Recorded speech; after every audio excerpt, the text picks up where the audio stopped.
Bismillahirrahmanirrahim. Assalamualaikum warahmatullahi wabarakatuh.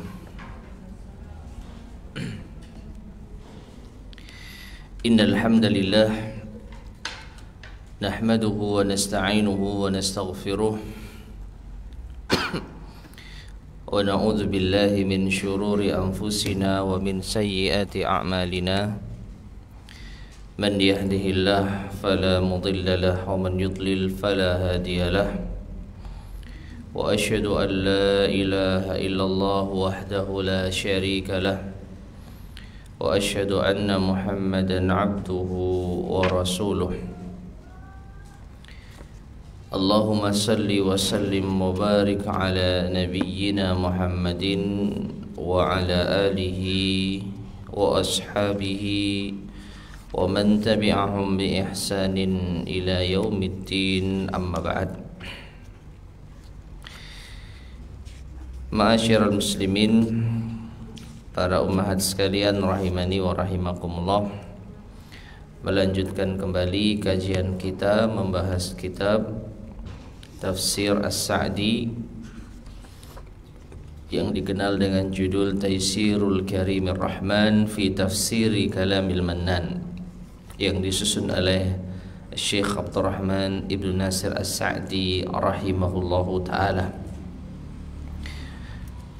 Kita lanjutkan pembahasan dari ayat yang ke-61 di surat Al-Baqarah, yang kemarin insyaallah sudah dibacakan,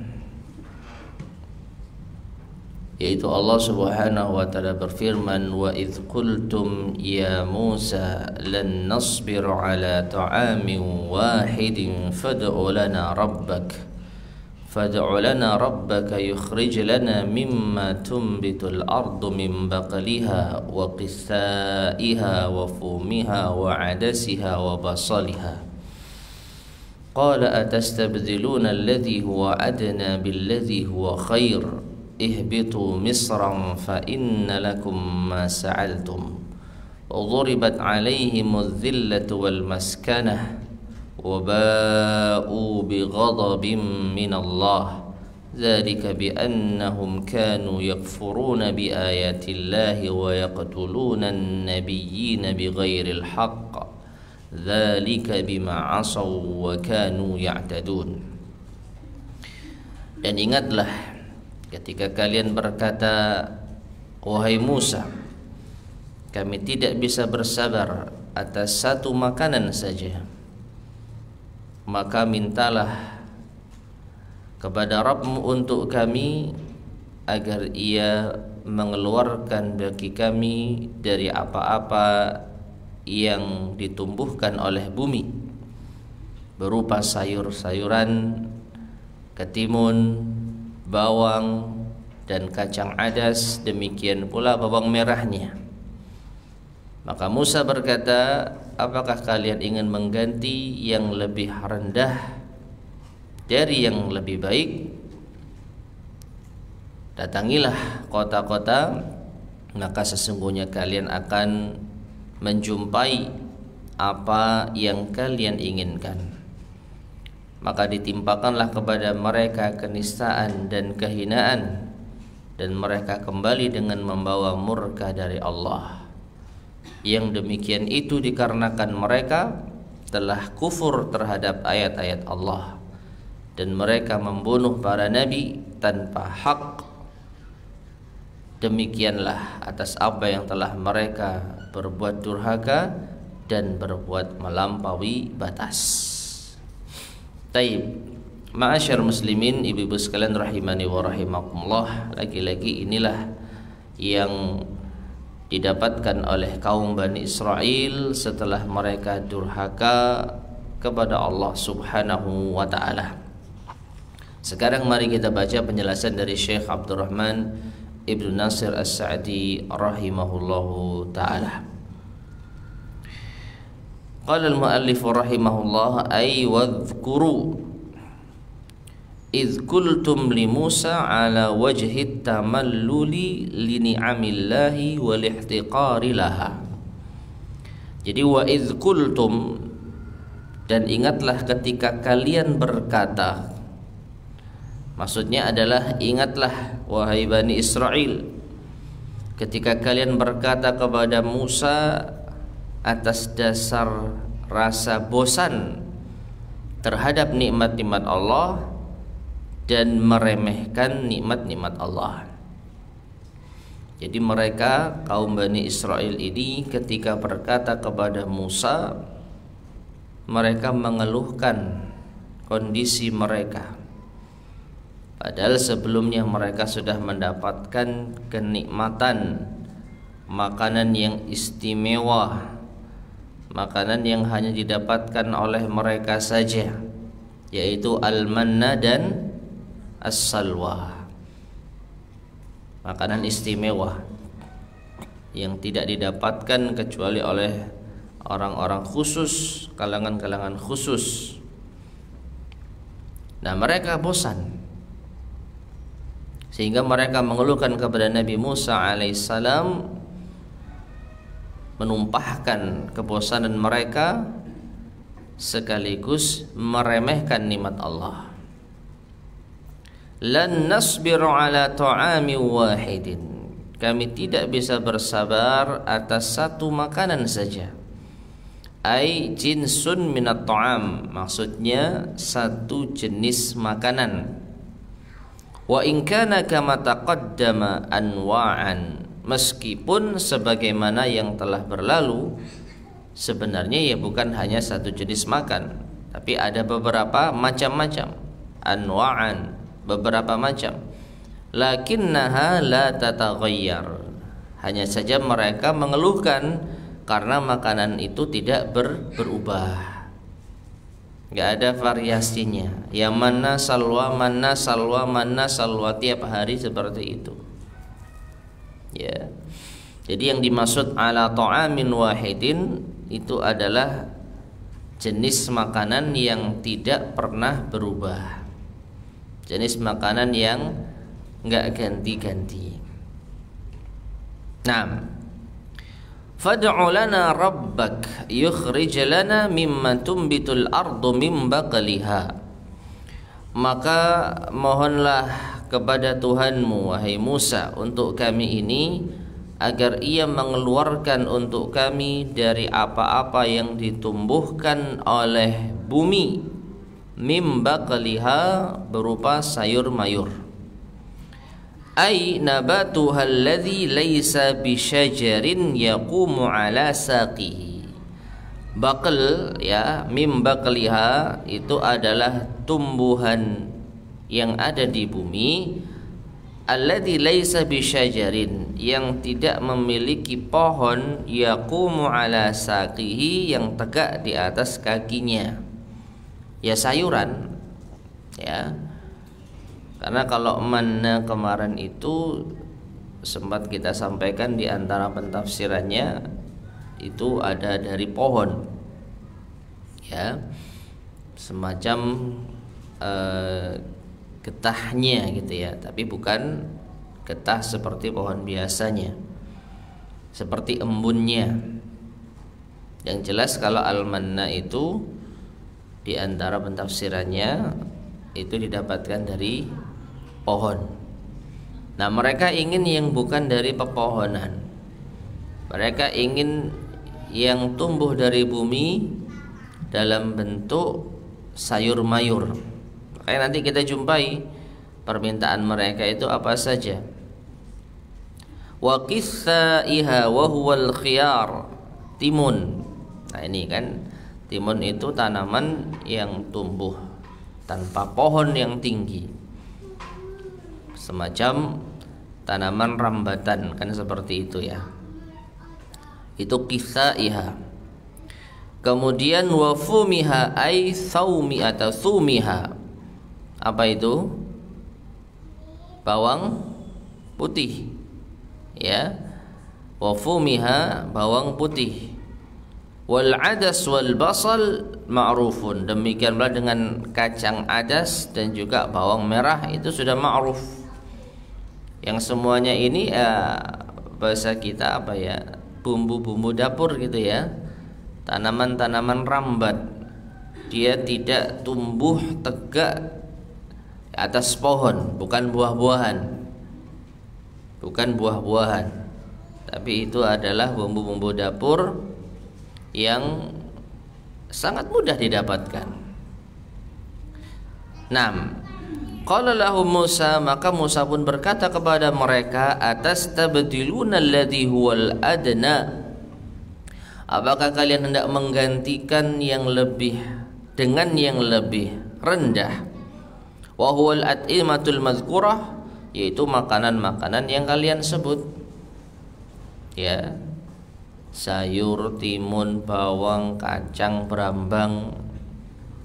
Ini jika dibandingkan dengan al-manna dan salwa, ini makanan yang rendah. Makanan yang rendah. Karena pada hakikatnya makanan-makanan itu kan hanya sebagai pelengkap. Artinya dia itu fungsinya sebagai bumbu, kan gitu, Bu. Gak ada orang makan bawang merah sendirian gitu ya. Bawang merah ada dagingnya itu baru enak, ya. Kikil kasih bawang putih itu baru enak. Tapi bawang putih sendiri tidak. Timun juga demikian sebagai lalapan, sayur mayur juga demikian. Ya, jadi ini makanan pelengkap yang bisa kita katakan ya bumbu-bumbu saja. Bukan makanan inti, beda dengan daging, ikan, ayam, apalagi manna dan salwa. Kemarin salwa di antara tafsirannya itu burung, daging burung yang sangat lezat, yang segar. Nah, jika dibandingkan dengan makanan-makanan yang mereka minta, itu rendah. Billadhi huwa khair, kalian tidak menggantikan makanan dengan makanan yang rendah itu makanan yang lebih baik, wa huwal manna was salwa, yaitu manna dan salwa. Jadi khair yang lebih baik itu manna was salwa, dan yang al-adna itu makanan-makanan yang kalian minta. Fahadha ghairu la'iqin bikum, maka hal ini tidak layak bagi kalian.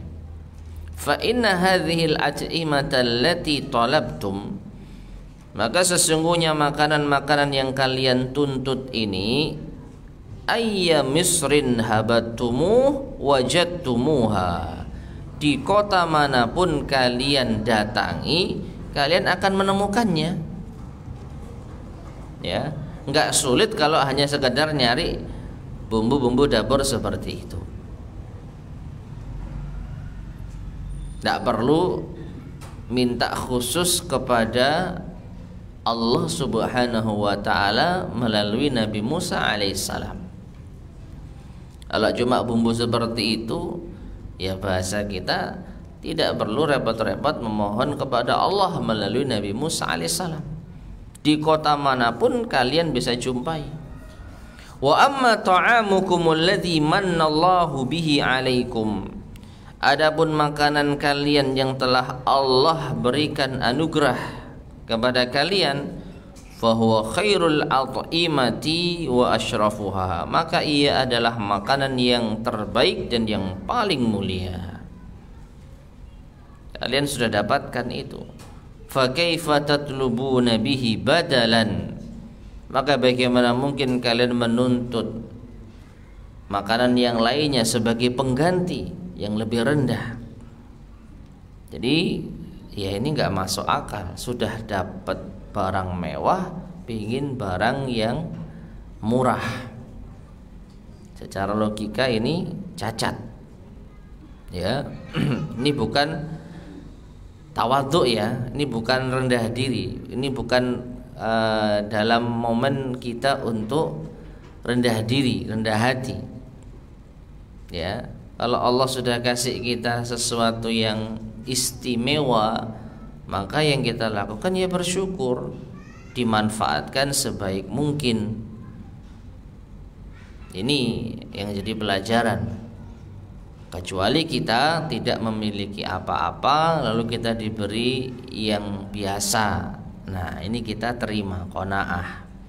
Tapi kalau Allah sudah berikan kita sesuatu yang istimewa, ya sebagai wujud rasa syukur kita ya diterima, bersyukur, mendapatkan karunia yang besar. Ya. Ini yang harusnya dilakukan, tapi tidak dengan Bani Israel. Mereka campakkan hal yang telah Allah berikan secara istimewa, lalu mereka meminta hal yang rendah. Makanya tadi disampaikan oleh Syekh As-Sa'di rahimahullah di awal pembahasan ini, kalian itu meminta kepada Nabi Musa karena bosan dengan nikmat Allah, karena meremehkan nikmat Allah. Ya. Karena apa? Meremehkan nikmat Allah. Seakan-akan makanan istimewa yang Allah berikan itu bagi kalian itu tidak ada apa-apanya, sehingga kalian tidak mensyukurinya. Justru kalian ingin mengganti dengan yang lebih rendah. Jadi di sini ada semacam peremehan terhadap nikmat Allah, sekaligus terhadap Nabi Musa alaihissalam. Nabi Musa seorang nabi yang diharapkan bisa memohon kepada Allah Subhanahu wa taala, tapi yang diminta barang-barang yang remeh. Ini juga pelecehan terhadap Nabi Musa alaihissalam. Kalau mau minta kepada Allah lewat Nabi Musa, minta hal yang tinggi lah. Memohon agar dimasukkan surga misalkan, memohon agar diangkat derajatnya, memohon agar diampuni Allah. Ini minta bawang merah, ini minta bawang putih. Ya, apakah tugasnya Nabi itu cuman ya dimintai hal-hal remeh seperti itu? Ini nggak masuk akal. Seorang Nabi ya dimintai doanya untuk barang-barang yang remeh, barang-barang yang hina. Maka ini bentuk pelecehan kepada Nabi Allah yaitu alaihissalam. Nah, walamma kana alladhi jara minhum fihi, dan ketika apa yang telah berlalu dari mereka, nah itu kaum Bani Israel, fihi akbaru dalilin, maka di dalamnya terdapat dalil yang terbesar, dalil yang paling jelas, ala qillati sabrihim, atas sedikitnya rasa sabar mereka. Betapa mereka itu kaum yang tidak punya kesabaran. Wahtiqarihim, dan mereka adalah kaum yang paling meremehkan, merendahkan li awamirillahi wa ni'amihi, perintah-perintah Allah dan nikmat-nikmatnya. Ini sudah kali keberapa Allah perintahkan dilanggar, ya, tidak dijalankan. Allah larang, mereka justru melakukan. Allah kasih nikmat yang besar, mereka tidak mensyukuri, nggak sabar. Maka karena mereka telah berbuat demikian, jazahum min jinsi amalihim, Allah pun membalas mereka sesuai dengan jenis amalan mereka. Apa itu?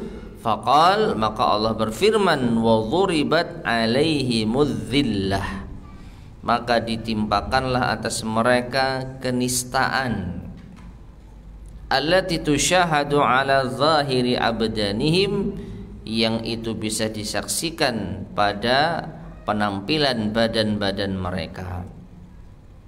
Allahu a'lam bishawab. Mungkin mereka tertimpa penyakit, atau nanti pada akhirnya ada di antara mereka yang dirubah bentuknya menjadi kera dan babi. Itu di antara kenistaan yang mereka dapatkan. Nah ini, maka ditimpakan kepada mereka kenistaan yang disaksikan di badan-badan mereka. Wal maskanah, dan kehinaan biqulubihim, di hati-hati mereka.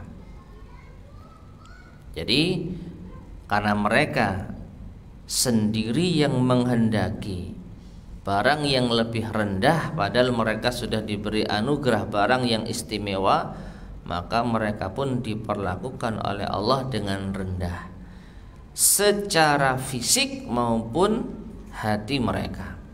Fisik mereka dijadikan fisik yang hina, dan hati mereka pun juga diberikan hati yang hina.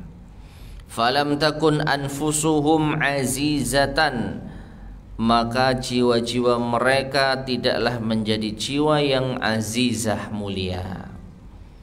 Wala lahum himamun aliyah, dan mereka juga tidak memiliki cita-cita yang tinggi. Sudah mereka akhirnya tidak memiliki harapan yang tinggi di dalam kebaikan. Bal anfusuhum anfusun mahinah, bahkan jiwa mereka adalah jiwa yang hina. Wa himamuhum ardaul himami, dan cita-cita mereka adalah cita-cita yang paling buruk, yang paling rendah. Jadi mereka hidup di dunia ini sudah tidak ada lagi, ya bisa dikatakan, tujuan yang mulia. Jiwa mereka dan fisik mereka dihinakan oleh Allah Subhanahu wa ta'ala karena perbuatan mereka sendiri. Mereka dikasih nikmat, tidak bersyukur, justru ingin diganti nikmat yang lebih baik dengan yang lebih rendah. Maka Allah membalas, ya, menurunkan pula kewibawaan dari diri mereka. Jadi mereka sudah nggak punya wibawa lagi, mereka sudah tidak memiliki harapan hidup yang baik, dan mereka juga ditimpakan kenistaan di dalam bentuk-bentuk tubuh mereka. Waba'u bighadabim minallah, mereka pun kembali dengan murka Allah, dengan rasa marah dari Allah Subhanahu wa ta'ala. Lam takun ghanimatuhum allati raja'u biha wa fazu, yaitu tidaklah mereka mendapatkan hasil, ya, ghanimah, hasil allati raja'u biha, yang mereka kembali dengannya, wa fazu, dan kesuksesan. Jadi mereka tidak mendapatkan apa yang mereka harapkan. Illa an raja'u bi sakhatihi alaihim, kecuali mereka kembali dengan membawa murka Allah atas mereka. Fa bi'sal ghanimah ghanimatuhum, ya, wa bi'satil halah halatuhum. Maka seburuk-buruk ghanimah, seburuk-buruk hasil adalah hasil yang mereka dapatkan, dan seburuk-buruk keadaan adalah keadaan yang mereka dapatkan. Nah, ini ma'asyar muslimin rahimani wa rahimakumullah, sekali lagi perlakuan yang pantas didapatkan oleh Bani Israel, sekali lagi karena ulah mereka sendiri, dan Allah itu maha adil. Tidaklah Allah menimpakan kehinaan pada kaum, melainkan itu karena mereka menghinakan diri mereka sendiri, melainkan karena perbuatan mereka sendiri. Di antara sebabnya itu tadi, mereka menginginkan yang lebih rendah padahal mereka sudah mendapatkan yang lebih baik.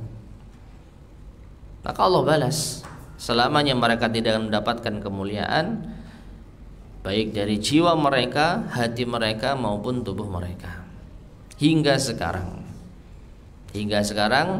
orang-orang Bani Israel, keturunan Bani Israel dari kalangan Yahudi, ya, mereka tidak pernah hidup mulia, tidak pernah hidup dengan wibawa. Taib. Zalika, yang demikian itu, alladzi istahaqqa bihi ghadabuh, atau alladzi istahaqqa bihi ghadabahu, yaitu mereka berhak mendapatkan murkanya. Murka siapa? Allah. Bi annahum kanu yakfuruna bi ayatillah, dikarenakan mereka mengkufuri ayat-ayat Allah. Ad-dallatu 'alal haqq, yang menunjukkan kebenaran. Al-muwaddihatu lahum, yang menjelaskan pada mereka. Dan ini sudah kita bahas di ayat-ayat sebelumnya, betapa banyak ayat-ayat Allah yang mereka kufuri, betapa banyak perintah-perintah Allah yang mereka tidak jalankan, betapa banyak larangan-larangan Allah yang mereka langgar, sehingga mereka berhak mendapatkan azab. Aqabahum bighadabi alaihim, ya, wa bima kanu, dan juga karena mereka yaqtulunan nabiyina bighairil haq, membunuh para nabi tanpa hak. Nah, sudah kurang hina, apalagi mereka ini ya. Sudah diutus para nabi dan rasul untuk menjelaskan kebenaran pada mereka, pesan-pesan Allah, mereka langgar, mereka tidak mengindahkan. Sudah gitu yang membawa pesan dibunuh lagi.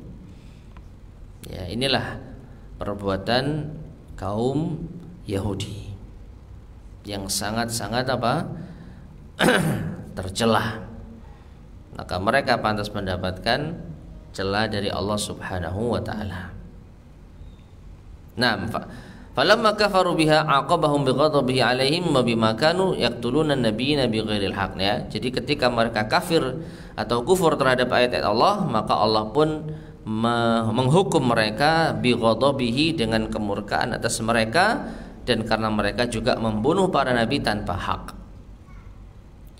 Qauluhu, dan firman Allah bighairil haqq, tanpa hak, itu adalah ziyadatu syana'ah, sebagai tambahan atas celaan kepada mereka. Wa illa, karena jika tidak demikian, faminal ma'lum, maka di antara hal yang sudah maklum, hal yang sudah diketahui bersama, anna qatlan nabi, bahwasanya membunuh nabi, la yakunu bihaq, itu tidak dibenarkan sama sekali. Tidak dibenarkan sama sekali. Lakin di alla yuzan atau yazunnu jahluhum, akan tetapi agar tidak berprasangka dari kebodohan mereka, wa adamu ilmihim, dan tidak memiliki ilmu. Mereka tidak memiliki ilmu. Taib, ma'asyarul muslimin rahimani wa rahimakumullah. Jadi perhatikan di sini, ketika Allah mengatakan, ya, dzalika bi annahum kanu yakfuruna bi ayatillah wa yaqtuluna an-nabiyyina bighairil haqq, karena mereka membunuh para nabi tanpa hak. Ya, kenapa kok ada tambahan keterangan tanpa hak? Apakah mungkin ada pembunuhan terhadap nabi itu yang hak? Maka jawabannya nggak akan pernah ada. Ya, beda dengan membunuh saja tanpa tanpa membunuh para nabi, membunuh orang lain. Kadang-kadang Allah Subhanahu wa taala juga memberikan keterangan membunuh jiwa tanpa hak. Nah, kalau membunuh jiwa yang selain para nabi itu benar, ada kalanya dengan hak dan ada kalanya tanpa hak. Contohnya apa dengan hak? Kisos, menghukum mati seseorang di dalam kejahatan tertentu. Ya, bagaimanapun juga itu pembunuhan. Tapi pembunuhan ini pembunuhan yang bil hak, dengan hak, artinya pembunuhan yang dibenarkan menurut syariat, pembunuhan dengan alasan yang benar menurut syariat. Jadi ketika Allah mengatakan pembunuhan tanpa hak, ini menunjukkan ada kalanya pembunuhan itu bil hak, pembunuhan yang dibenarkan. Ada pembunuhan yang tidak dibenarkan, ada pembunuhan yang dibenarkan. Namun ketika Allah mengatakan wa yaqtulunan nabiyina bighairil haq, dan mereka membunuh para nabi tanpa hak, ini bukan berarti ada pembunuhan terhadap nabi bil haq, yang hak. Ya, ini jelas. Tidak ada di dalam sejarah itu membunuh nabi dibenarkan secara syar'i. Lantas mengapa Allah Subhanahu wa taala menambahkan keterangan bi ghairil haq, padahal yang namanya membunuh nabi itu ya sama sekali tidak dibenarkan. Maka dijelaskan oleh Syekh As-Sa'di, ya ini sekedar ziyadatu syana'ah, sebagai tambahan celaan bagi mereka, atau bahasa gampangnya sebagai penegasan kalau mereka itu benar-benar luar biasa perbuatannya. Ya. Jadi sebagai penegasan kalau apa yang mereka lakukan itu benar-benar bi ghairil haq, sama sekali tidak dibenarkan. Ya. Karena pembunuhan terhadap Nabi tidak bisa dibenarkan sama sekali. Nah, demikian pula agar tidak ada prasangka dari kebodohan mereka dan ketidaktahuan mereka kalau membunuh Nabi itu dibenarkan. Makanya Allah tegaskan bi ghairil haq. Ya. Membunuh Nabi itu jelas 100% tanpa hak, tidak dibenarkan. Dan ini sekali lagi berbeda dengan pembunuhan terhadap selain para nabi. Kalau ada keterangan bi ghairil haq dalam suatu kondisi, maka ini tidak menutup kemungkinan membunuh jiwa dalam kondisi yang lain itu bil haq. Dan tadi sudah kita contohkan diantaranya kisos. Ya, kisos itu pembunuhan yang bil haq. Adapun membunuh jiwa tanpa alasan, maka ini pembunuhan yang bi ghairil haq. Nah, sedangkan membunuh nabi dengan alasan apapun bi ghairil haq, tidak ada sedikit pun membunuh nabi yang bil haq. Taib.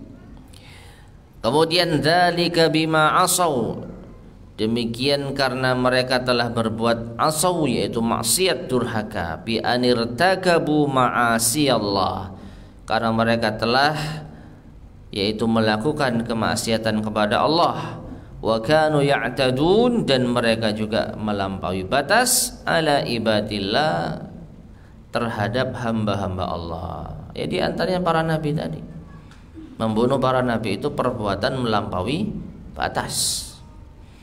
Fa innal ma'asiya yajurru ba'daha ba'dan, maka sesungguhnya maksiat itu sebagiannya menarik sebagian yang lain. Ini kaidah jemaah sekalian.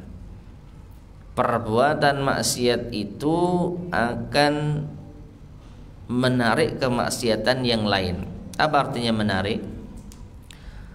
Maksiat itu akan menimbulkan kemaksiatan yang lain. Kalau orang sudah bermaksiat, maka amat sangat mungkin dia akan melakukan kemaksiatan berikutnya. Semakin bermaksiat, maka akan semakin menambah maksiat berikutnya. Itu sudah menjadi satu kaidah umum. Kemaksiatan akan melahirkan kemaksiatan yang lain. Tidak ada ceritanya semakin bermaksiat semakin taat. Semakin bermaksiat akan semakin mudah untuk bertobat. Tidak. Ya. Bukan berarti orang yang bermaksiat tidak bisa bertobat. Tidak. Ini kita berbicara kemaksiatan itu lebih berpotensi mendatangkan kemaksiatan berikutnya. Nah, semakin bermaksiat akan semakin bermaksiat terus. Kalau mau bertobat, maka maksiatnya harus dikurangi dulu, bukan semakin ditambah. Ya, misalnya apa? Mau tobat dari riba, ya paling tidak dia harus mengurangi, ngerem. Dia melakukan akad riba ada 100-an misalnya, jangan ditambah 101 setelah itu mau tobat, dia nggak akan. Saya mau tobat dari riba, caranya gimana? Ya dipos-posin dulu misalnya, waliyadzubillah. Nanti kalau sampai 200 saya tobat. Ya, kurangi dulu dari 199. Nah, ketika mengurangi maksiat ini berhasil ya, satu mengurangi maksiat, ini ada kemungkinan semakin berkurang. Tapi kalau kemaksiatan itu ditambah, maka justru akan semakin menghasilkan kemaksiatan yang lain. Nah, ini yang dimaksud dengan ucapan dari al-mu'allif, fa innal ma'asiya yajurru ba'dahu ba'dhan. Fal ghaflatu yansha'u anha dzanbus shaghir. Maka kelalaian, sikap lalai itu tumbuh darinya dosa kecil. Tsumma yansa'u anhu dzanbul kabir. Kemudian tumbuh darinya dosa besar. Tsumma yansa'u anha anwa'ul bid'ah wal kufri wa ghairu dzalik. Kemudian tumbuh lagi darinya berbagai macam kebid'ahan, kekufuran dan yang lain-lain. Fa nas'alullah al-afiyata min kulli bala. Maka kita meminta kepada Allah keselamatan dari setiap bala. Ya, perhatikan, dimulai dari kelalaian. Dan ini umum jamaah sekalian. Meskipun yang menjadi pokok pembahasan kita Bani Israel. Tapi ingat, apa yang telah mereka dapatkan itu bisa juga terjadi pada kita kalau kita melakukan seperti apa yang mereka lakukan. Dimulai dari kelalaian, lalai atas perintah Allah, lalai di dalam meninggalkan maksiat. Nah, ini awal petaka, lalai, menggampangkan, meremehkan. Lalu setelah itu apa yang terjadi? Mulailah dosa kecil. Setelah dosa kecil, karena tidak diiringi dengan tobat dan istighfar, berlalu dosa besar. Dosa besar terus dipelihara, jatuhlah kepada kebid'ahan, kekufuran dan kemaksiatan yang lain. Makanya konsep di dalam Islam, ketika seseorang melakukan kesalahan, itu diiringi dengan kebaikan. Apa kata Nabi sallallahu alaihi wasallam? Ittaqillaha haitsu ma kunta wa atbi'is sayyi'atal hasanata tamhuha. Bertakwalah kamu kepada Allah dimanapun engkau berada, dan iringilah perbuatan buruk dengan apa? Perbuatan baik sebagai penghapusnya. Melakukan keburukan itu bukan akhir segalanya kalau kita iringi dengan kebaikan. Dan ini tidak dilakukan oleh Bani Israel. Yang dilakukan oleh Bani Israel setelah mereka jelas melakukan kelalaian, semakin lalai, semakin maksiat, semakin durhaka, semakin melakukan kesalahan-kesalahan. Ya. Oleh karena itu, ma'asyiral muslimin rahimani wa rahimakumullah, kalau kita tidak mau yaitu nasibnya seperti mereka, ya ingat, kalau kita sudah melakukan kesalahan, maka segera ditutup dengan kebaikan. Berusaha untuk diiringi dengan kebaikan.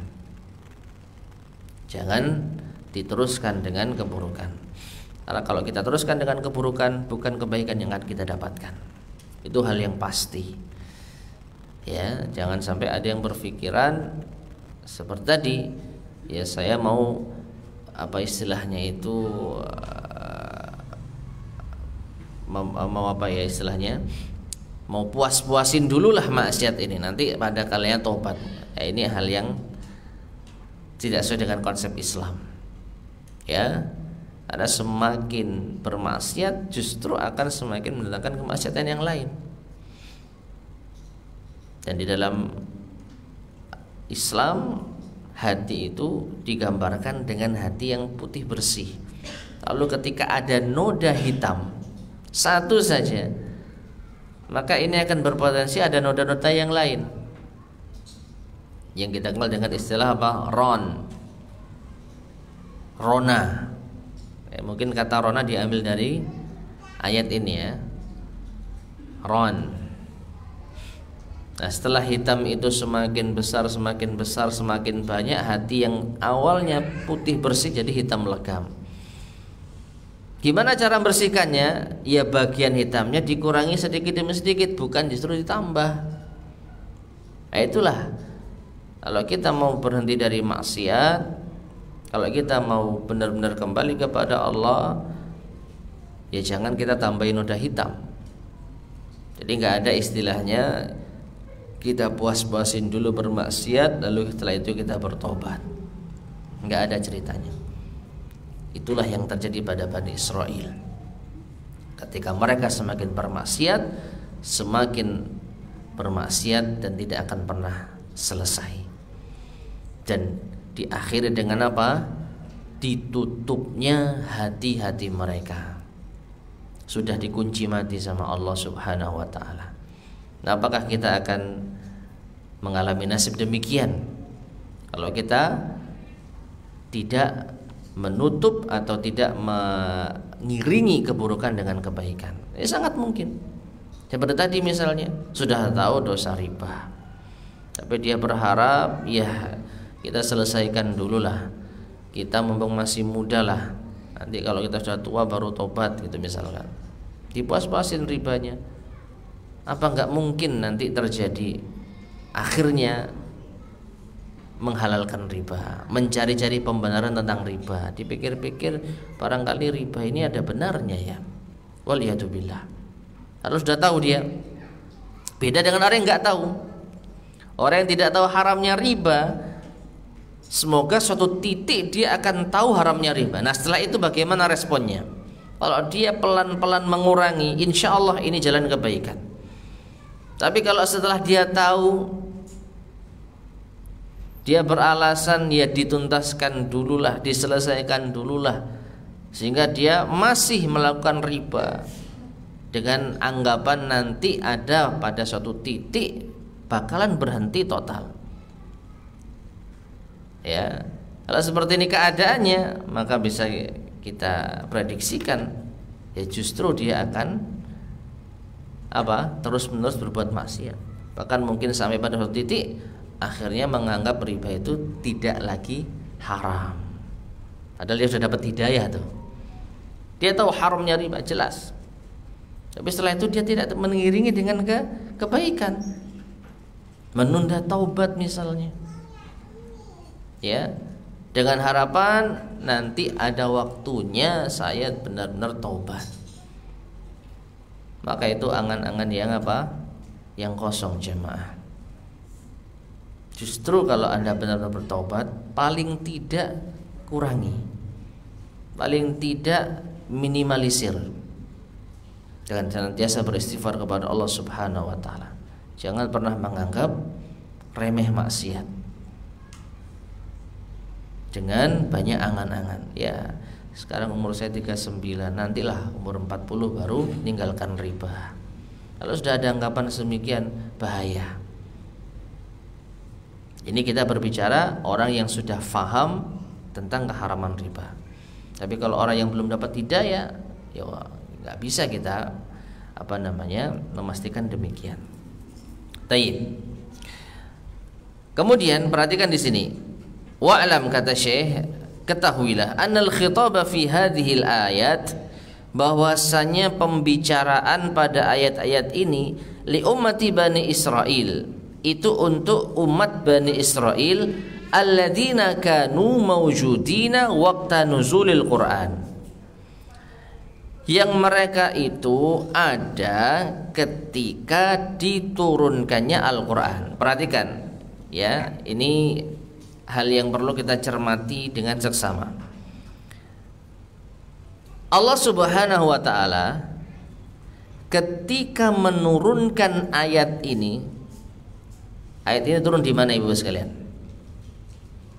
Surat Al-Baqarah ini turun di mana? Atau surat Makkiyah atau Madaniyah? Madaniyah.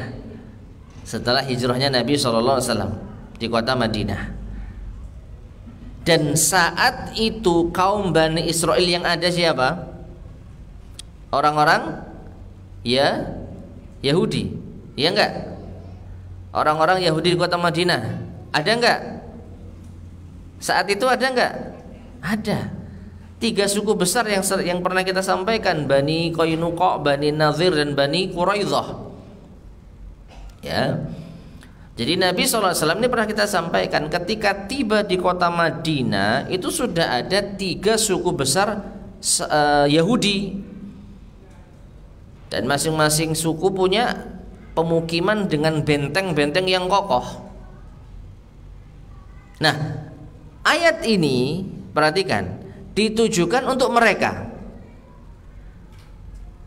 Ayat ini diarahkan untuk mereka. Ya.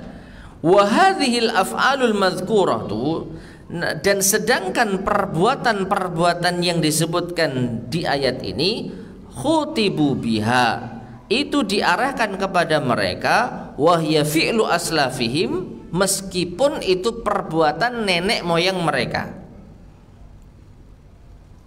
Nusibat ilaihim, dan ini dinisbatkan kepada mereka li fawaida adidah, karena beberapa faidah.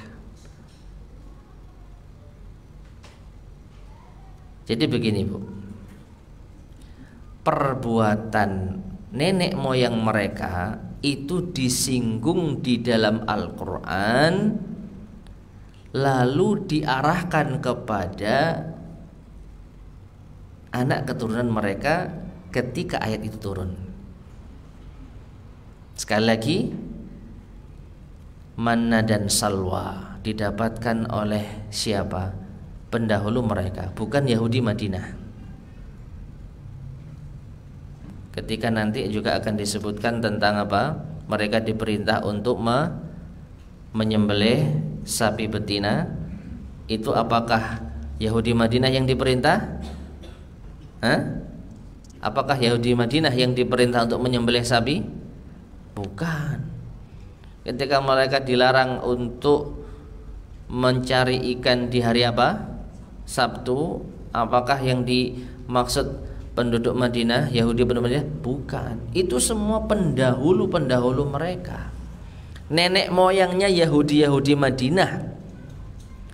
Jadi pembangkangan itu pembangkangan nenek moyang mereka. Tetapi Allah singgung pembangkangan nenek moyang mereka ini ditujukan kepada anak cucu mereka, yaitu orang-orang Yahudi yang ada di kota Madinah. Bisa dipahami ya? Jadi Allah singgung keburukan-keburukan nenek moyang mereka untuk siapa? Ditujukan kepada anak cucu mereka. Jadi Allah Subhanahu wa taala memerintahkan Nabi kita sallallahu alaihi wasallam membacakan dosa-dosa nenek moyang mereka untuk cucu-cucu mereka, anak cucu mereka. Nah, ini untuk beberapa faidah atau karena alasan beberapa faidah. Minha, di antaranya annahum kanu yatamaddahuna wa yuzakkuna anfusahum, karena mereka orang-orang Yahudi kota Madinah itu mereka merasa terpuji atau mereka memuji diri mereka dan mensucikan diri-diri mereka. Wa yaz'umuna fadlahum ala Muhammadin wa man amana bih, dan mereka mengklaim kalau mereka itu lebih mulia, lebih utama dibandingkan dengan Nabi Muhammad dan orang-orang yang beriman bersama beliau. Fabayyanallahu, maka Allah pun menerangkan min ahwali salafihim, keadaan pendahulu mereka, allati qad taqarrarat indahum, yang sudah jelas ada pada mereka. Ya. Jadi bahasa gampangnya, Bu, orang-orang Yahudi di kota Madinah itu sok-sokan. Mereka merasa lebih hebat, lebih mulia. Kami ini ahli kitab, kami ini keturunan Bani Israel. Maka kita katakan, isik tala, gimana kondisi pendahulu kalian? Bagus ta? Baca surat Al-Baqarah. Ini loh, kalian masih mengklaim kalau kalian itu memiliki kebaikan dibandingkan dengan Muhammad dan orang-orang yang beriman. Ini loh dosa-dosa pendahulu kalian. Masih merasa bagus? masih merasa kaum terbaik. Nah ini, ya, ini kisah pendahulu kalian. Jadi agar mereka tidak sok-sokan. Ma yubayyinu bihi likulli ahadin minhum annahum laisu min ahli sabri wa makarimil akhlaq. Dan ini apa yang menjelaskan kepada masing-masing di antara mereka kalau mereka itu bukan orang-orang yang sabar dan punya akhlak yang mulia. Kalian sombong dari apa? Kalian itu mengaku keturunan terbaik yang mana? Ini loh, nenek moyang kalian tidak bisa sabar. Nenek moyang kalian itu bukan akhlak yang baik. Wa ma'alil a'mal, nenek moyang kalian itu bukan orang yang beramal saleh. Fa idza kanat hadhihi halatu salafihim, ya, jika ini keadaan pendahulu mereka, ma'annal madhinnata annahum aula wa arfa'u halah mimman ba'dahum. Padahal kesan yang ada bahwasanya mereka itu lebih utama dan lebih tinggi keadaannya dibandingkan orang yang setelah mereka. Fa kaifa dhannu bil mukhatabin, lalu bagaimana kondisinya dengan orang yang ada saat ini? Perhatikan dulu sekalian ya. Ini hal yang luar biasa. Bisa kita katakan ini adalah pukulan telak bagi orang-orang Yahudi Madinah. Apa itu? Orang-orang Yahudi Madinah itu sangat membanggakan pendahulu mereka dari kalangan Bani Israel. Jadi mereka Yahudi Madinah ini mengagungkan pendahulu-pendahulu mereka.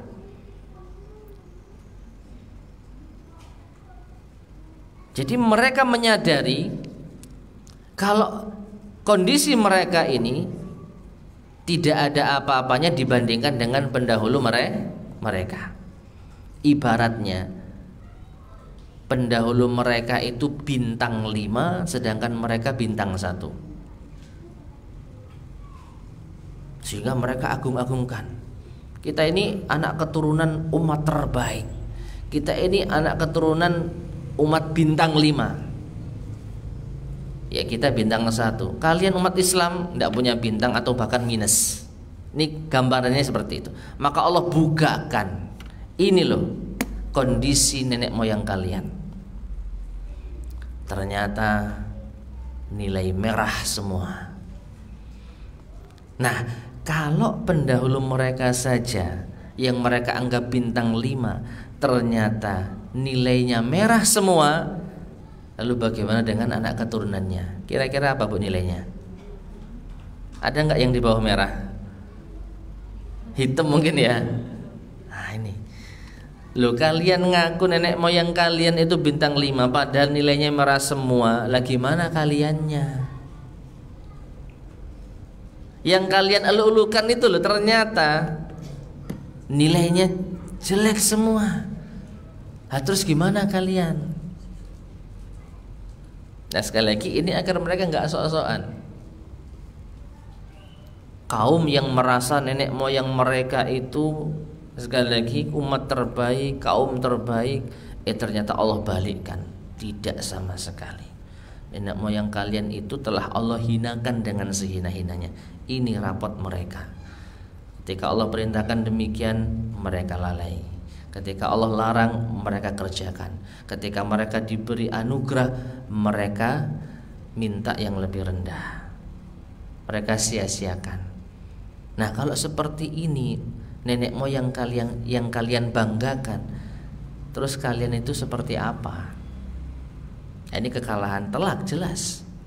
Mereka yang menghina Nabi kita Muhammad SAW dan menghina umat Islam justru jauh lebih hina dibandingkan dengan nenek moyang mereka sendiri.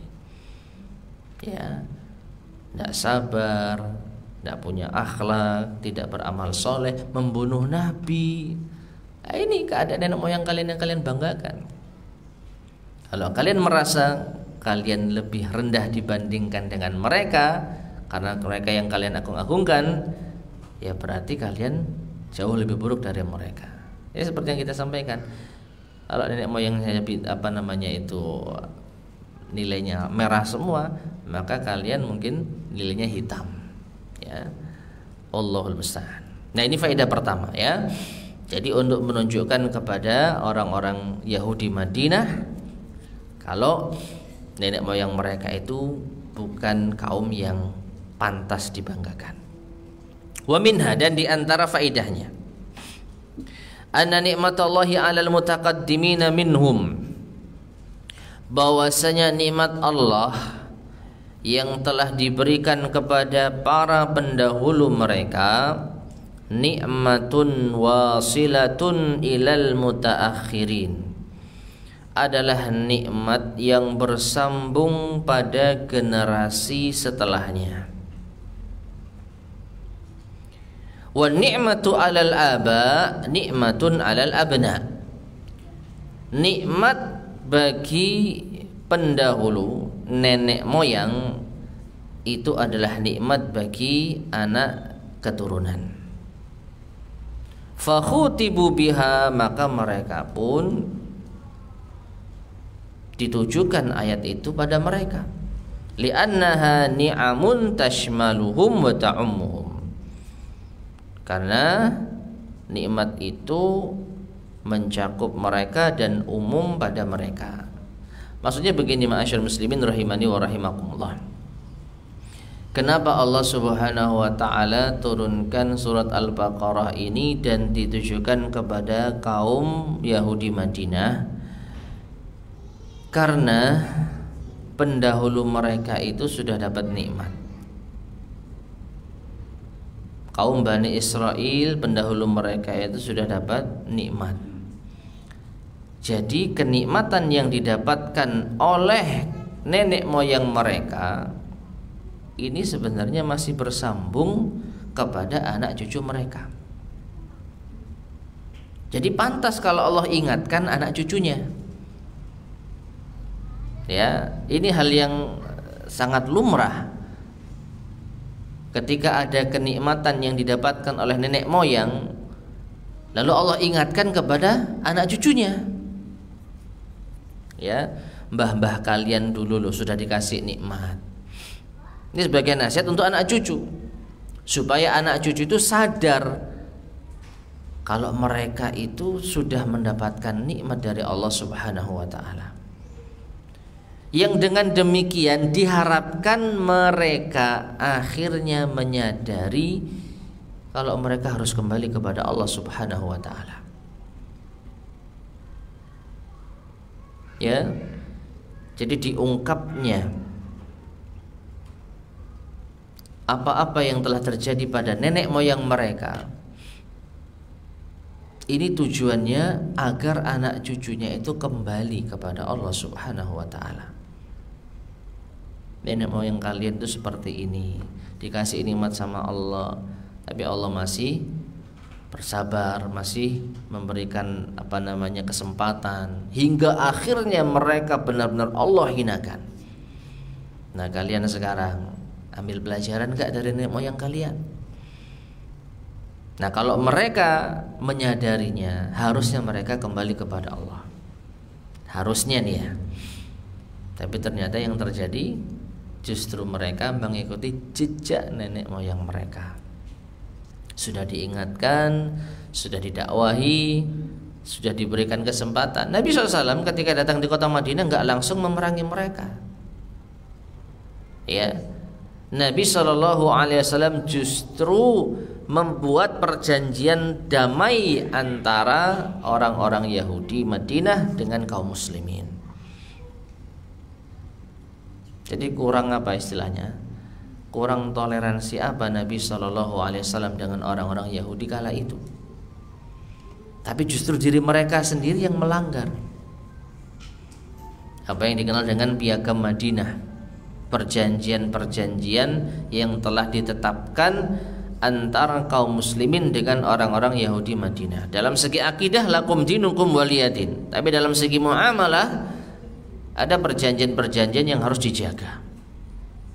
Nah, Ini menunjukkan Nabi SAW setidaknya memberi kesempatan orang-orang Yahudi Madinah seiring dengan diturunkannya surat Al-Baqarah, barangkali ada di antara mereka yang sadar, barangkali ada di antara mereka yang kembali kepada Allah. Tapi nyatanya tidak, jemaah. Jadi mereka benar-benar mengikuti jejak nenek moyang mereka, membangkang, durhaka, khianat, ya, itu ada pada mereka. Dan ini menegaskan sekali lagi apa yang kita sampaikan di poin berikutnya. Kalau nenek moyang mereka saja nilainya merah, maka mereka lebih buruk dari itu.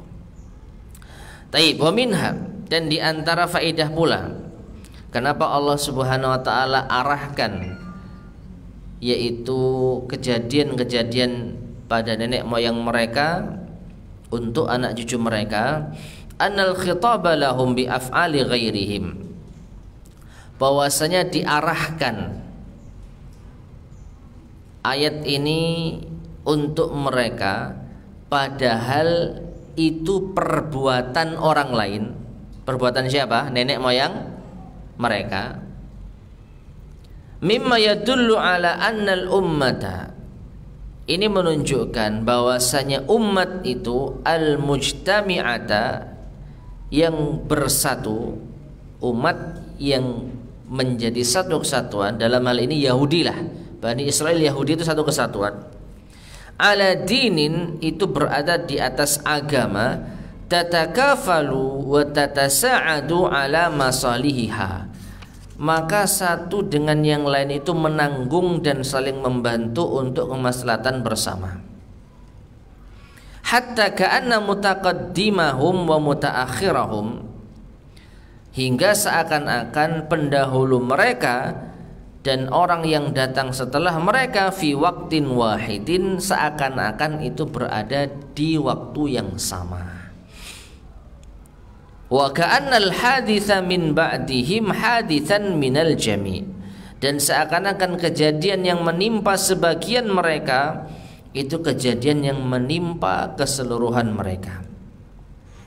Li'anna ma ya'maluhu ba'duhum minal khairi ya'udu bimaslahatil jami', dan juga dikarenakan apa yang mereka kerjakan, apa yang sebagian mereka kerjakan berupa kebaikan, itu kemaslahatannya kembali pada keseluruhan mereka.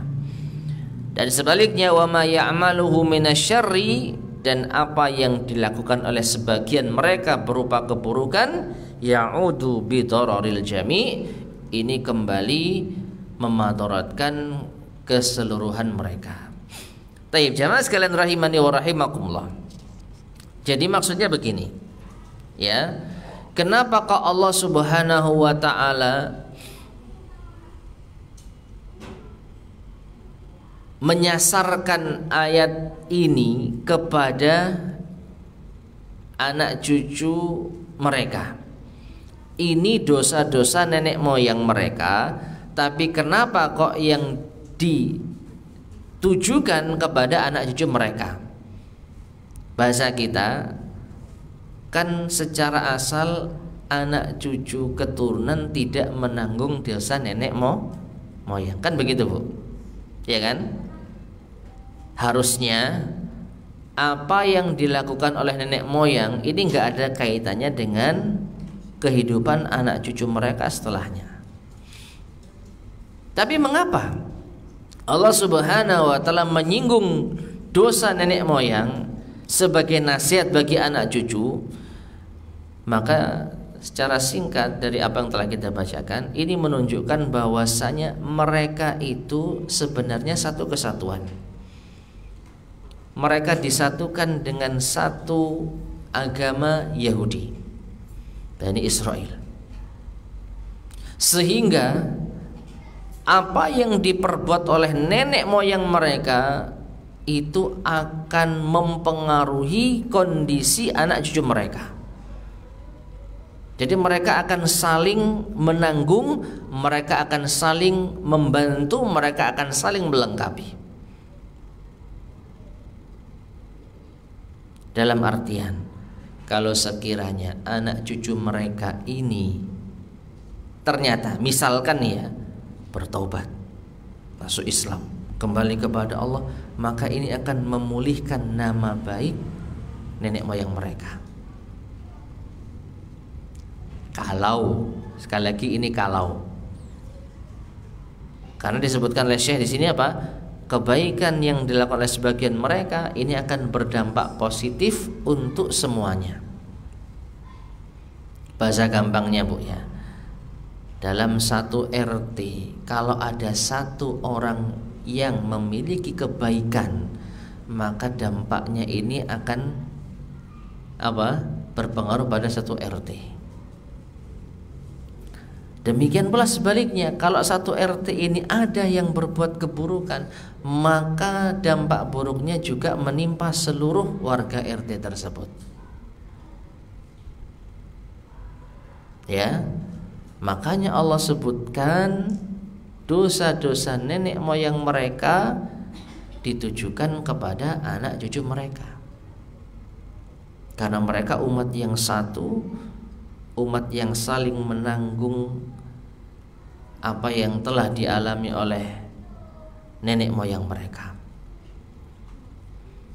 Kalau mereka sekali lagi berbuat kebaikan, maka ini akan membantu membersihkan dan memulihkan nama nenek moyang mereka.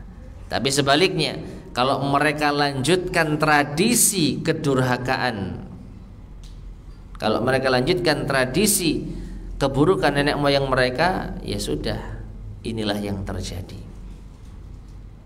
Dan Allah mentakdirkan ini yang mereka dapatkan.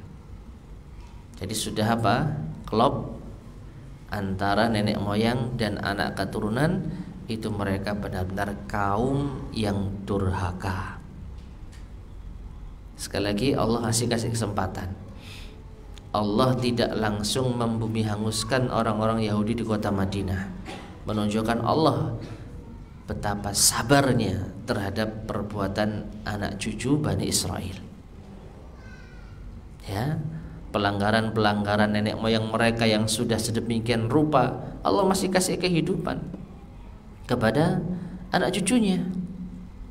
Dan Allah telah mengutus Nabi terakhir untuk memberi kesempatan mereka taubato, kembali kepada Allah, bersihkan nama baik pendahulu kalian. Tapi ternyata tidak mereka lakukan.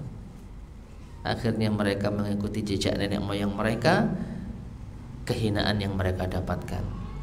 Yang kalau kita lihat sejarah jamaah sekalian, nggak pakai lama, dalam waktu 5 tahun kaum Yahudi Madinah sudah berhasil ditumpas dari kota Madinah.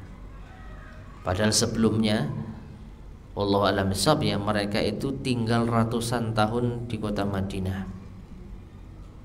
Kalau kita baca sejarah, mereka itu pendatang, bukan penduduk asli. Penduduk asli itu kaum Aus dan Khazraj, yang juga ada keturunan dari negeri Yaman. Ya, dan ini ada kaitannya dengan anak keturunan Nabi Ismail alaihissalam, kan gitu. Kalau kita baca sirah nabawiyah, orang-orang Arab yang mana itu Mekah dan Madinah, maka kebanyakan adalah anak keturunan Nabi siapa? Ismail alaihissalam. Sedangkan Bani Israel anak keturunan Nabi Ya'qub alaihissalam. Ya, Nabi Ishaq alaihissalam. Jadi mereka itu pendatang. Banyak versi sejarah gimana ceritanya mereka kok bisa datang ke kota Madinah setelah mereka tinggal di negeri para nabi, negeri Syam. Yang penting mereka pendatang. Lalu mereka berhasil menjalani kehidupan mereka sehingga mereka berkembang biak sampai menjadi 3 suku besar. Itu mereka dapatkan ratusan tahun kehidupan di kota Madinah. Setelah Allah Subhanahu wa taala mengutus Nabi kita Muhammad SAW, Allah memberikan kesempatan setidaknya 5 tahun. Setidaknya 5 tahun. Ya, itu pun ada tahapan-tahapan, satu demi satu suku-suku mereka musnah. Dimulai dari Bani Qainuqa di tahun kedua atau ketiga Hijriah, yang akhirnya mereka diusir. Lalu setelah itu Bani Nadhir, setelah itu Bani Quraidah. Nah, setelah itu tidak ada lagi orang Yahudi di kota Madinah. Nah, 5 tahun ya, Allah memberikan kesempatan kepada mereka untuk membersihkan nama baik dari pendahulu mereka, agar mereka bertobat kepada Allah. Ternyata mereka durhaka. Ya sudah, nggak pakai lama. Akhirnya kaum Yahudi bersih di kota Madinah. Nah, sekarang tersisa anak keturunan mereka yang ada di negara Israel. Taib. Wa minha, dan diantaranya yang terakhir ini ya, diantara faidah mengapa Allah sebutkan dosa-dosa nenek moyang mereka diarahkan kepada anak cucu mereka, anna af'alahum aktsaruha lam yunkiruha, bahwasanya perbuatan-perbuatan mereka, nenek moyang mereka, kebanyakannya tidak diingkari oleh keturunan mereka. Jadi anak cucu Bani Israel itu kebanyakannya menganggap biasa kesalahan-kesalahan yang telah dilakukan oleh nenek moyang mereka. Paham ya? Jadi seakan-akan anak cucu mereka itu tidak menyesali perbuatan nenek moyang mereka. Maka waradi bil maksiyati syarikun lil asi. Orang yang ridho terhadap maksiat, maka pada hakikatnya dia juga sepakat dengan maksiat tersebut. Dia juga sepakat dengan pelaku maksiat tersebut. Yang tidak sabar dengan manna wassalwa pendahulu mereka. Tapi anak cucu mereka merasa itu hal yang biasa, maka sama saja. Bahasa kita podo wae awakmu mbek mbahmu. Ya, sama saja, tidak ada pengingkaran. Ila ghairi dzalik, dan selainnya minal hikamil lati la ya'lamuha illallah, dari hikmah-hikmah yang tidak diketahui kecuali Allah Subhanahu wa taala. Nah, jadi poin terakhir ini jamaah sekalian rahimani wa rahimakumullah, ya pantas untuk mereka dapatkan. Kenapa mereka yang disinggung, wahai Bani Israel, ingatlah ketika kalian dahulu, ya kan sering itu kita dapatkan. Wa idz qultum, ayat yang tadi kita baca, wa idz qultum, dan ingatlah ketika kalian berkata. Perhatikan ibu sekalian rahimani wa rahimakumullah. Qultum, kalian, bukan qultum kuliah 7 menit ya. Dari qala yaqulu qaulan, qala qalu, ya tasrifan ya. Qalat qalata qulna, qulta qultuma qultum. Nah, apa artinya qultum? Ketika kalian berkata. Ketika kalian berkata. Ayat ini diturunkan kepada orang yang ada di hadapannya. Kan namanya antum, anta, antuma, antum, itu kan kata ganti orang keberapa, Bu? Nah, kata ganti itu kan ada 3, orang pertama, orang kedua, orang ketiga. Huwa huma hum ya huma huna, orang ketiga, mereka. Ana nahnu, orang pertama, kami, saya. Sedangkan anta, antuma, antum, dan seterusnya orang kedua. Jadi ada orang yang diajak bicara. Nah, Allah Subhanahu wa taala menurunkan ayat ini kepada orang-orang Madinah. Hei Madinah, maaf, hei Yahudi Madinah, ingatlah ketika kalian, nah itu ya, berkata kepada Musa. Nah, di sini Allah Subhanahu wa taala langsung, ini yang disebut mukhatab tadi Bu dalam bahasa Arab. Yang diajak bicara itu orang-orang Yahudi Madinah, tetapi itu perbuatan bukan perbuatan mereka. Yang bicara sama Nabi Musa siapa? Nenek moyang mereka. Yang diberi mana wasalwa siapa? Nenek moyang mereka. Tapi kenapa Allah mengatakan, hei kalian dulu ketika berkata kepada Musa, hei kalian dulu ketika tidak sabar dengan manna wasalwa. Ini yang tadi kita bahas Bu, ya, perbuatan nenek moyang, tapi yang disasar siapa? Anak cucu. Ya, jadi dosa nenek moyang, tapi yang disalahkan anak cucu. Nah, maka ketika Allah Subhanahu wa taala membahasakan kalian Bani Israel, kalian wahai, yaitu anak keturunan Bani Israel, padahal perbuatannya bukan perbuatan mereka. Nah, ini apa? Hikmahnya sungguh luar biasa. Dan tadi sudah kita sebutkan beberapa hikmah yang ada selain hikmah-hikmah yang Allah Subhanahu wa taala ketahui. Nah, ini menunjukkan jamaah sekalian rahimani wa rahimakumullah, bahwasanya kaum Bani Israel itu sekali lagi sudah diberi kesempatan oleh Allah Subhanahu wa taala.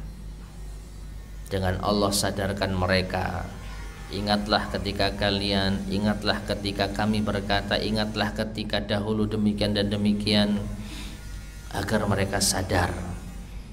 Namun ternyata mereka memilih jalan kedurhakaan.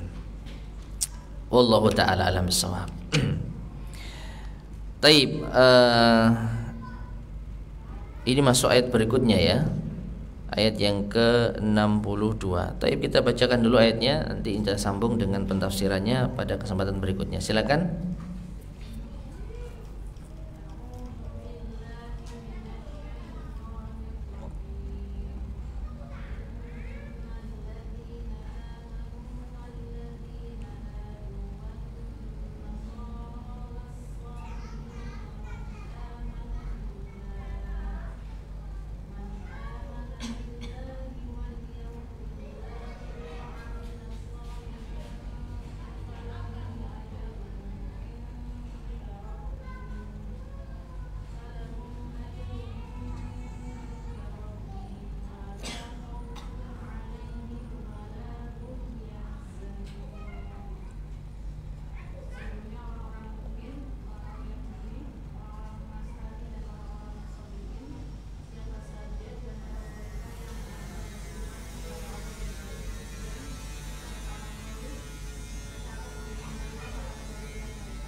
Tayyib, barakallahu fiik.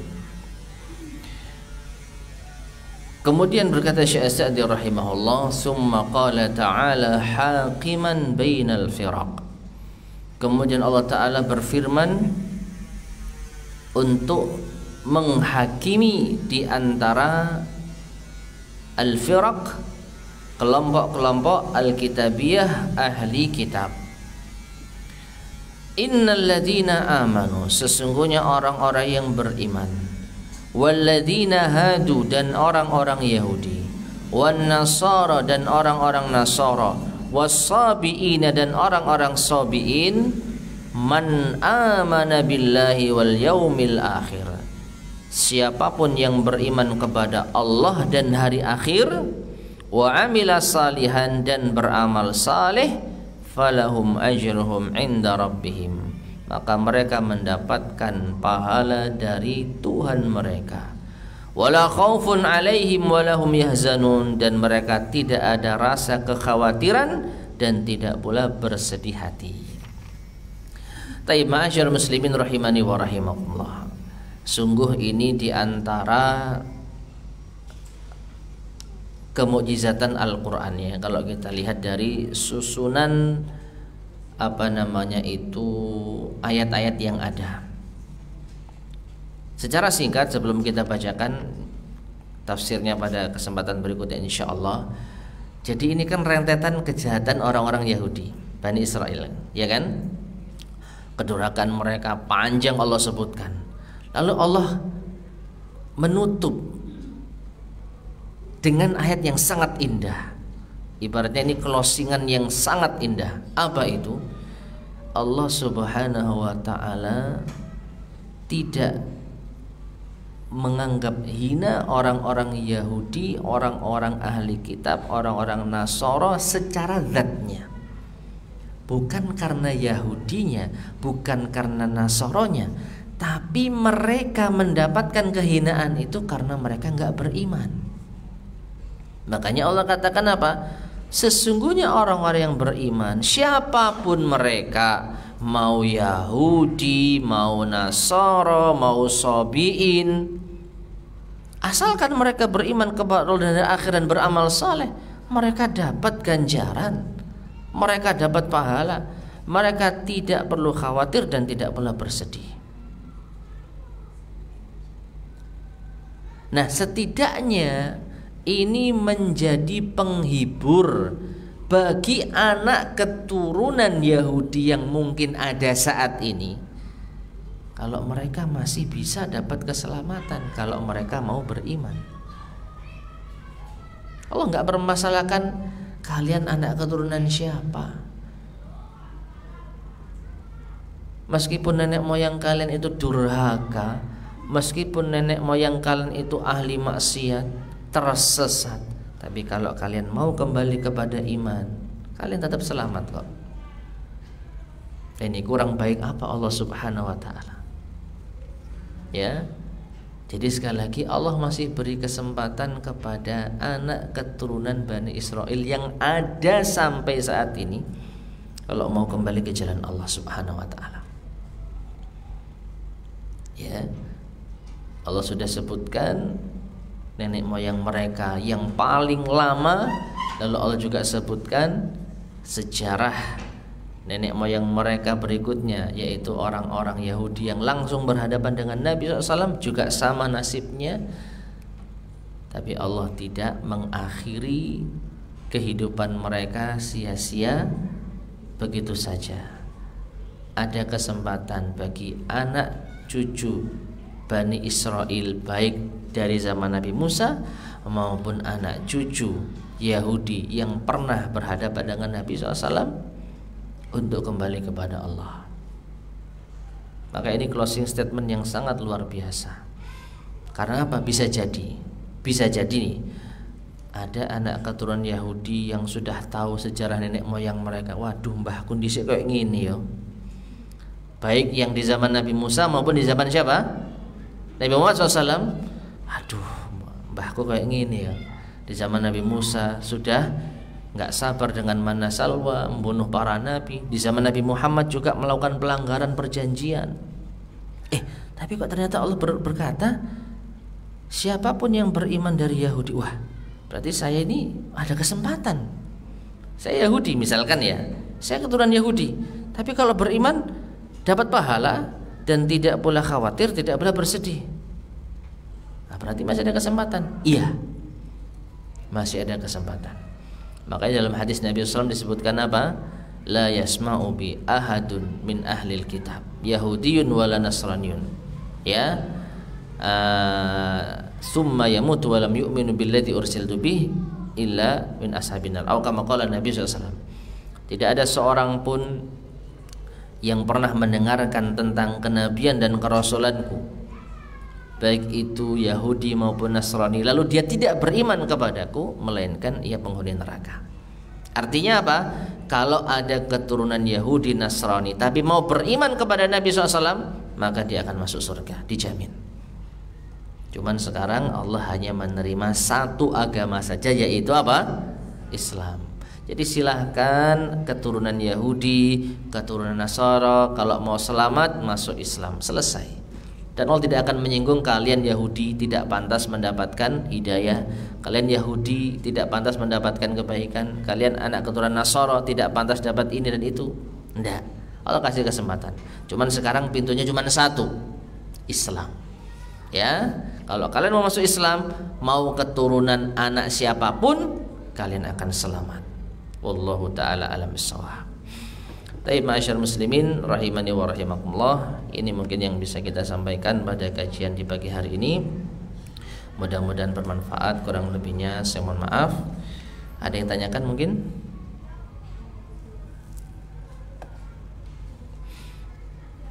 Ada? Tidak ada? Baik, jika tidak ada kita cukupkan sekian. Kita akhiri. Subhanakallahumma bihamdika asyhadu an la ilaha illa anta astaghfiruka wa atubu ilaik. Alhamdulillahirabbil alamin. Assalamualaikum warahmatullahi wabarakatuh.